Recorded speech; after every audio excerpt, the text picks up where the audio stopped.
नमस्कार दोस्तों, क्या आप भी अपने आईएसओ को रिन्यू कराना चाहते हैं?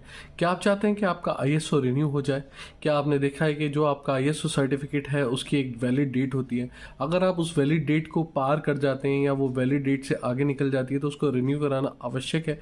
अतः अन्यथा और वो दिक्कत दे सकता है किसी भी आपको अगर टेंडर की ज़रूरत है या कोई भी टेंडर आप अप्लाई करेंगे तो अगर वो आईएसओ रिन्यूड नहीं है, आपके पास रिन्यूअल नहीं है, तो आप उस आईएसओ को यूज़ नहीं कर पाएंगे जो आपके पास है।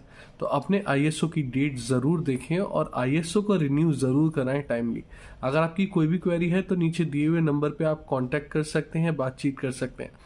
अगर आपको आईएसओ रिन्यूअल के बारे में नहीं पता, क्या क्या डॉक्यूमेंट्स लगते हैं, किस तरीके से होता है, किस प्रकार होता है, क्या ऑनलाइन विधि है, ऑफलाइन है, किस तरीके से, तो आप नीचे दिए हुए नंबर पे कांटेक्ट कर सकते हैं और पूछ सकते हैं कि आईएसओ को रिन्यू कैसे किया जाए।